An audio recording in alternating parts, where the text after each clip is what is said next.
There are several problems that you might encounter when learning Chinese tones. Can't find the right pitch for each tone. You can pronounce each tone independently, but when they come together, you get lost, especially for the second and the third tone. You don't have about problems, but it's still hard for you to adjust the tones in a long sentence. Don't worry, this video is aimed to help you get through these difficulties. First, I'll teach you how to pronounce them correctly. And second, I'll teach you how to practice them so that you can memorize them as a native speaker. If you're new to this channel, don't forget to subscribe in order to receive the latest updates. We all have the experience to learn a new song. And how do we do it? We take the music score as a reference to find the right pitch. So it's the same with Chinese tones.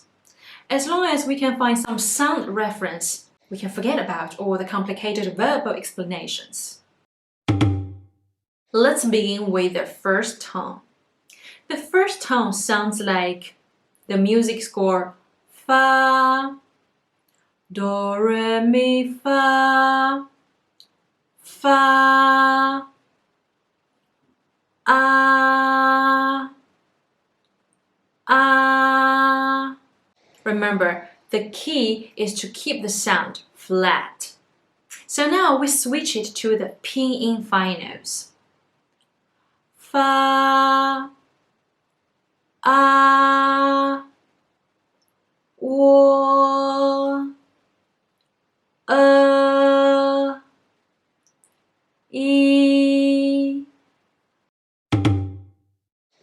You know, sometimes we say in English, what? What? Actually, this is the sound for the second tone. And precisely, we can take the what sound. What? What? What? And apply it to the pinyin finals. What? A, I.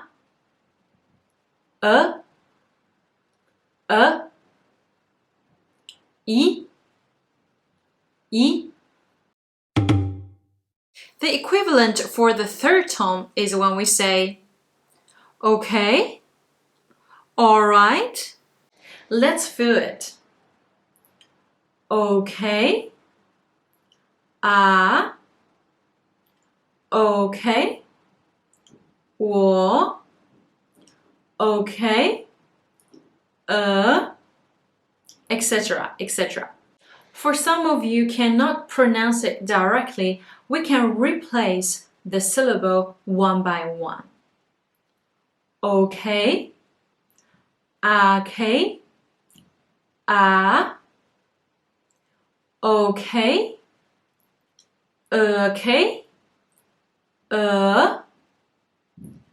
okay, EK, E. Did you get it? And the first tone, it sounds like the English letter K. K. It's a down sound. So we link it with the Chinese pinyin finals. K. A. Wo. I. U. Yu. First advice, pronounce each tone louder and longer. This will help you to distinguish the difference between each tone.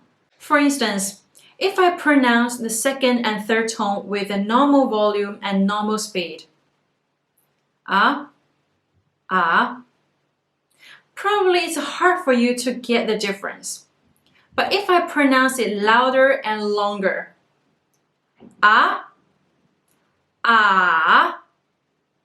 now the difference is more clear.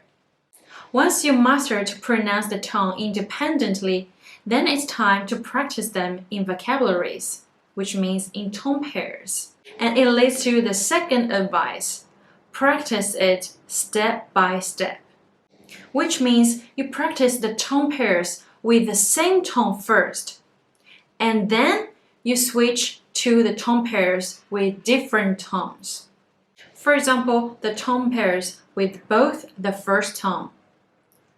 增加增加应该应该粗心粗心 Once you master it, then you switch to the tone pairs with different tones. 增长增长心情心情 So this is all about today's lesson. In the next video, I'll teach you the rules about the Chinese tones. When do we change the tone sound? If you have any questions or suggestions, don't hesitate to comment below. I'll see you next time. 再见